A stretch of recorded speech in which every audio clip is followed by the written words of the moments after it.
Bonjour.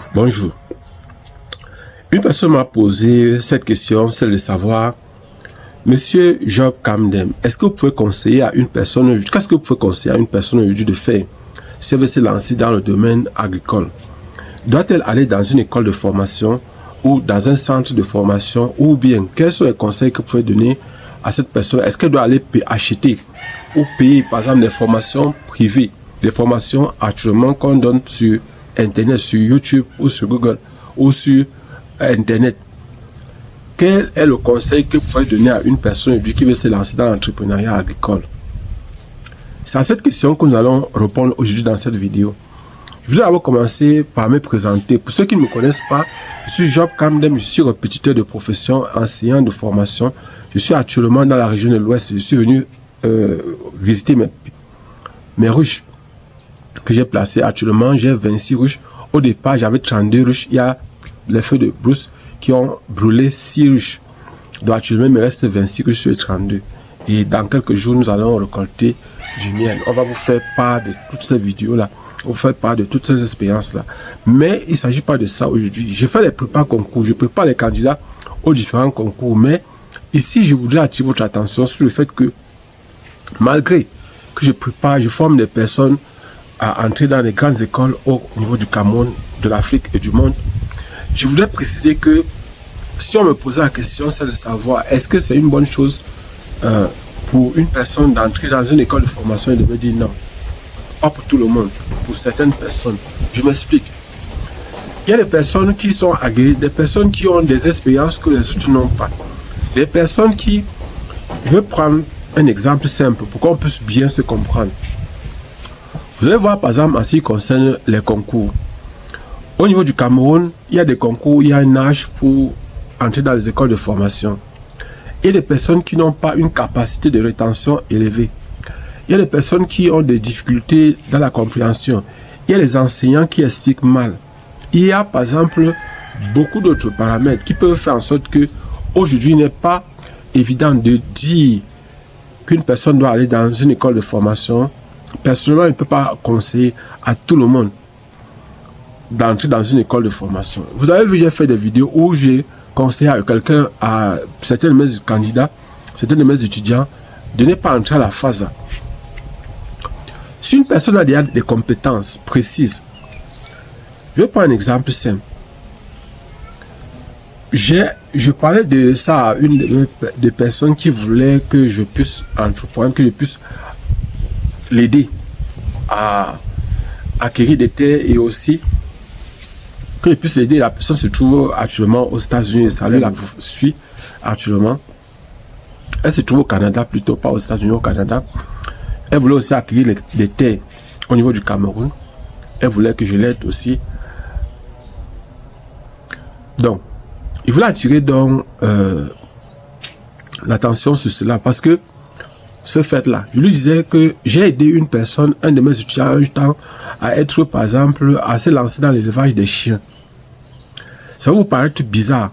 Pourquoi? Parce que lorsque je travaille avec des étudiants, lorsque je constate que elles ont des aptitudes particulières, au lieu d'entrer dans les écoles de formation, parce que la personne me disait qu'elle voulait entrer dans une école particulière, dans une école d'infirmier ou bien dans une école de peut-être de la FASA. Dans un premier temps, je décourage la personne, je déconseille d'entrer dans ces écoles-là. Je m'explique. Vous savez, il y a des aptitudes naturelles et qui ont déjà une expérience professionnelle. C'est-à-dire, parfois, ce qu'elles partent chercher à l'école ne vaut rien par rapport à ce qu'elles maîtrisent déjà. Je vais prendre un exemple. Ceux-ci savaient déjà, par exemple, dresser les chiens. Elles avaient des compétences. Celui-ci avait, par exemple, des compétences dans le dressage des chiens. Il avait des compétences dans l'élevage des chiens. Je lui ai demandé, mais quand tu vas entrer à la phase, ton rôle sera quoi? Tu vas aller apprendre quoi là-bas? Qu'est-ce que tu parles? Je peux comprendre que si tu as besoin d'un diplôme, alors personnellement, je peux te conseiller oui. Si tu as besoin d'un diplôme, peut-être pour une reconnaissance sociale, pour qu'on puisse dire que oui, ingénieur, pour qu'on t'appelle demain ingénieur, pour que peut-être si tu as besoin d'une expertise, peut-être pour entrer dans une autre école, ou bien par exemple pour postuler pour un emploi particulier, là je peux comprendre. Mais si tu veux gagner de l'argent, Si c'est pour gagner de l'argent, alors je ne peux pas te conseiller d'entrer à la phase. Pourquoi? Parce qu'on va aller t'apprendre des choses qui ne vont te servir à rien. Actuellement, tu as besoin de connaissances particulières. Tu as besoin de connaissances spécifiques. Tu es déjà bon dans l'élevage des chiens. Tu élèves déjà des chiens. Et je vais vous préciser que celui-là, par exemple, devant moi, il a acheté, par exemple, une chienne à 500 000 avec ses petits, avec ses 10 petits. Et il a revendu 2 chiots à 600 000, c'est-à-dire 300 000 francs. C'était des chiens de race. Et après ça, vous voyez, par exemple, sur les 10 chiots là, il a eu plus de 5 millions de francs. Je précise bien, il a eu plus de 5 millions de francs sur les 10 chiots. Et derrière ça, il faisait dans le dressage des chiens, c'est-à-dire vous vend les chiens, il vous forme sur comment élever votre chien, il vous forme sur comment dresser votre chien. Il vient vous aider à dresser votre chien, à donner les compétences dont vous avez besoin au chien. Ce sont les chiens de race, je précise bien. Et vous voyez par exemple celui-là, lorsqu'il va entrer dans une école de formation, qu'est-ce qu'il va aller apprendre là-bas? Je peux comprendre que s'il pouvait entrer dans une école spécialisée, dans une école qui devait le perfectionner dans le domaine de l'élevage ou du dressage des chiens, je pouvais comprendre que s'il part par exemple se former dans le domaine par exemple de la nutrition, de la fabrication des aliments du chien, je peux comprendre. Ou par exemple qu'il entre dans une école de vétérinaire, je peux comprendre encore. Mais qu'il me dise qu'il va aller entrer dans une école d'élevage de façon générale ou d'agriculture de façon générale, bon, ça dépend. Personnellement, si il m'avait demandé conseil, je lui ai dit. Et actuellement, si chaque année, il ne peut pas avoir moins de 10 millions de francs qu'il gagne. Et je dis ceci, avec cet argent-là, il peut recruter des personnes qui ont des compétences, qui se sont formées. Il peut avoir des salariés, il peut avoir des personnes qu'il peut payer chaque mois. Voilà, il peut créer une véritable entreprise avec, c'est-à-dire son élevage de chiens peut devenir aujourd'hui une véritable entreprise. C'est de ça qu'il s'agit pour moi ici.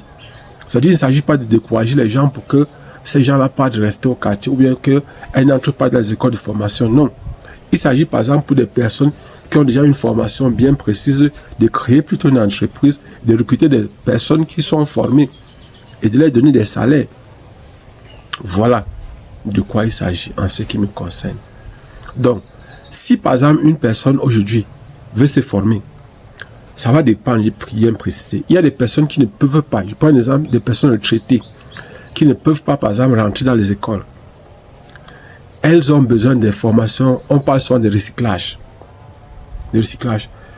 Il y a beaucoup de personnes que c'est quand elles partent à la retraite que maintenant elles développent certaines compétences, d'autres compétences pour pouvoir s'adapter. Parce qu'aujourd'hui, vous savez, chez nous, on partait à la retraite à 50 ans parce que l'expérience de vie était très faible. Mais aujourd'hui, par exemple, les personnes vivent jusqu'à 70, 80 ans, 90 ans parfois. Et vous voyez, l'expérience de vie a augmenté. Ça fait donc que quand vous partez en retraite, vous allez vivre encore peut-être 30 ans ou 40 ans. Et là, c'est une autre vie. Parce que vous êtes parti en retraite peut-être à 50, 55, 60 ans. Mais vous avez encore 30, 40 ans à vivre sur terre. Et pour cela, vous ne devez pas négliger, vous ne devez pas blaguer avec ça. Et aussi même pour ceux qui sont dans le secteur informel, qui n'ont pas un salaire bien précis, ou bien qui sont dans le secteur formel, mais ils doivent préparer leur retraite. Ceux qui sont dans le secteur informel ou qui ne travaillent presque pas, vous devez préparer votre retraite. Vous devez préparer par exemple l'âge où vous serez incapable de travailler. Et pour cela, il faut développer donc des business dans des domaines qui vont se pérenniser, qui vont se perpétuer. C'est-à-dire de sorte que vous pouvez léguer ces héritages à vos enfants ou à vos petits-fils. En fait, si une personne me demandait, en ce qui concerne les conseils toujours, sur les formations, comment faire? Vous pouvez être jeune, mais vous décidez de vous lancer directement dans l'entrepreneuriat, directement dans la culture, directement dans l'élevage. Mais pour cela, il vous faut vous former. Et pour vous former, il y a des lieux ou des endroits que je peux vous indiquer. Si par exemple, vous êtes jeune, très jeune même, et que vous voulez avoir les diplômes, parce que vous avez par exemple un projet pour peut-être la société. C'est-à-dire, quand je dis un projet, c'est quoi? C'est que vous voulez par exemple un jour occuper des postes peut-être politiques ou des postes particuliers dans la société. alors là, je peux vous conseiller d'aller dans une école de formation, de chercher à avoir un diplôme. Mais si que vous cherchez l'argent et que vous voulez, par exemple, avoir une assise sociale, une assise économique, alors je peux vous conseiller, soit d'aller dans les centres de formation professionnelle. Il y a, par exemple, les États qui forment pendant 2 ans. C'est vrai, là-bas, il y a l'âge limite. L'âge limite, je crois, c'est 32 ans. 32 ans, je crois, pour entrer dans les États. C'est-à-dire, c'est l'école des techniciens d'agriculture. Bon, et vous savez que, par exemple, là-bas, on forme véritablement les gens dans l'agriculture. Ce sont les écoles que l'État du Cameroun, c'est une école qui dépend du ministère de l'Agriculture. Ce n'est pas une école qui dépend du ministère de l'Enseignement supérieur. Donc, si une personne veut, par exemple, entrer dans les États, il faut savoir que le concours, au niveau du concours, pour les concours niveau bac, quand vous voulez être technicien supérieur, c'est niveau bac. Mais le concours peut être fait à partir du BPC, du probatoire et du baccalauréat. Les Camerounais peuvent y entrer et aussi les étrangers. Les ONG peuvent envoyer leurs candidats. Mais il faut savoir que la pension dans ces écoles-là, c'est au moins à partir de 200 000 en montant. Au moins 200 000 francs en montant. Ça dépend. Il y a les écoles privées, il y a les écoles publiques. Maintenant, si la personne, parce que ça c'est pour les techniciens supérieurs, et là c'est pour une formation rapide et précise. Si une personne veut, elle peut aussi entrer, si elle a l'âge, à la FASA, ou encore aux Isabé, ou encore à Polytechnique de Marois. Parce que c'est une école qui forme, par exemple, dans le domaine de l'agriculture. Parce que les Isabé, Institut supérieur d'agriculture, de l'eau, du bois, de l'eau et de l'environnement, il y a ces écoles-là, par exemple, à Ebolova, qui dépend de l'université de Ebolova. Il y a aussi ça à Belabo, qui dépend de l'université de Berthoud. Maintenant, pour entrer dans ces écoles-là, c'est une école qui dépend, ce sont les écoles qui dépendent du ministère. Donc, il y a la FASA, il y a les Isabé et il y a Polytechnique de Marois. Ces écoles-là dépendent directement du ministère de l'Enseignement supérieur. Donc, sur les concours qu'on fait, au moins avec le baccalauréat, il faut avoir au moins ce baccalauréat ou le DCE level. Donc, et vous devez savoir que les baccalauréats, tous les baccalauréats peuvent faire le concours. Baccalauréat A, baccalauréat C, baccalauréat D, baccalauréat, bref, tous les baccalauréats font le concours. Et l'autre chose qu'il faut savoir, c'est que quoi? C'est que la pension, lorsque vous entrez dans ces écoles-là, c'est 50 000. Sauf si vous entrez dans les écoles, parce que il y a ce qu'on appelle les IPES, Institut de l'enseignement supérieur, Institut privé de l'enseignement supérieur, sont des écoles de formation qui dépendent du ministère de l'enseignement supérieur, des écoles privées. Les universités, dans d'autres villes, on appelle ça universités privées qui dépendent du ministère de l'enseignement supérieur. Ces IPES-là vont vous former, vous aurez le même diplôme que, par exemple, ceux qui sont entrés à la FASA, à la fin de votre formation, ou dans les autres écoles, à la fin de votre formation. Mais la pension n'est pas 50 000 comme à la FASA. Abonnez-vous et partagez le maximum possible cette vidéo. Et actuellement, en dehors de cette formation, si vous voulez vous lancer directement, vous pouvez faire des formations d'une semaine, d'une journée. Vous faites des formations de 3 mois, de 6 mois, d'1 an.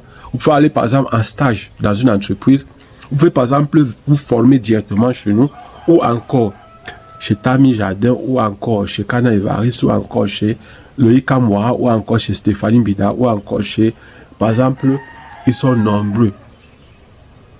Ils sont très nombreux, entrepreneurs africains, ils sont nombreux qui font des formations et qui font parfois des très bonnes formations. La personne, le spécialiste même en ces formations, c'est Loïc Kamwara. Celui le spécialiste dans les formations, par exemple, dans le domaine agricole. Il est, pour moi, il fait partie des meilleurs. Bon. Abonnez-vous et partagez au maximum pour cette vidéo. Donc, vous voyez que, en fonction de l'âge de la personne, en fonction, par exemple, des intentions de la personne, en fonction, par exemple, des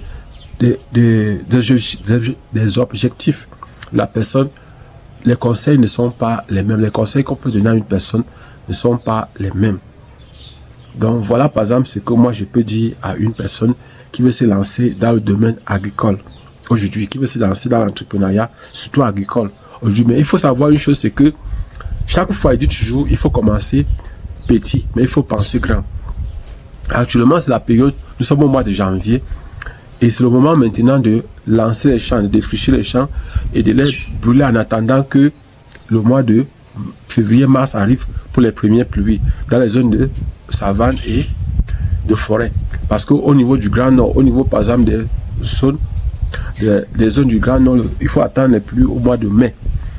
Soit au mois de mai, juin, que les pluies commenceront là-bas. Donc, actuellement dans les zones de savane et de forêt, c'est sa période maintenant où il faut défricher, il faut abattre ou il faut brûler en attendant les pluies. Abonnez-vous et partagez. Nous allons partager encore les vidéos de ce genre dans les jours qui suivent. Et je voulais préciser aussi que pour ceux qui font les prépas concours, l'inscription c'est 5000 francs. Concours niveau baccalauréat, Odyssey et level, c'est 20 000 francs chaque mois. Vous devez avancer au moins 2 mois pour commencer. On travaille uniquement sur WhatsApp et sur Zoom. Et aussi, pour ceux qui font les concours au niveau Bac plus 2 ou Bac plus 3, c'est-à-dire qui entrent en 3e ou en 4e année, l'inscription c'est 5 000 francs pour toute l'année et les frais c'est 30 000 francs par mois. Et vous devez avancer au moins sur 2 mois pour commencer les prépas. Abonnez-vous et partagez au maximum possible. On se voit prochainement, Inch'Allah.